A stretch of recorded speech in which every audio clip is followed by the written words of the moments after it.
Di Ibu Negara, polis sedang mengesan seorang pemandu kereta yang bertindak membaling kon selepas memberhentikan kenderaannya di Plaza Tol Lebuh Raya Damansara Puchong LDP. Pelaku terbabit turut dikesan mengeluarkan kata-kata mengaibkan. Ketua Polis Daerah Subang Jaya ACP Wan Azlan Wan Mamat berkata polis mengesan satu hantaran video mengenai kejadian itu di Facebook dan satu laporan polis dibuat oleh seorang anggota pada 1.37 pagi tadi. Rakaman tersebut memaparkan seorang lelaki menaiki Pro 2 Azia berwarna merah dipercayai bertindak demikian ketika keadaan trafik sesak di Plaza Tol berkenaan. Beliau turut meminta pemilik kenderaan terlibat supaya segera tampil membuat laporan bagi membantu siasatan.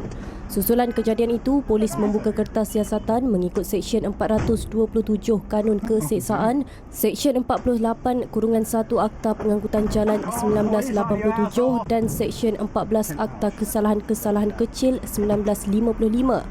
Orang ramai yang mempunyai maklumat berkaitan diminta menghubungi pegawai penyiasat atau tampil ke mana-mana balai polis berhampiran.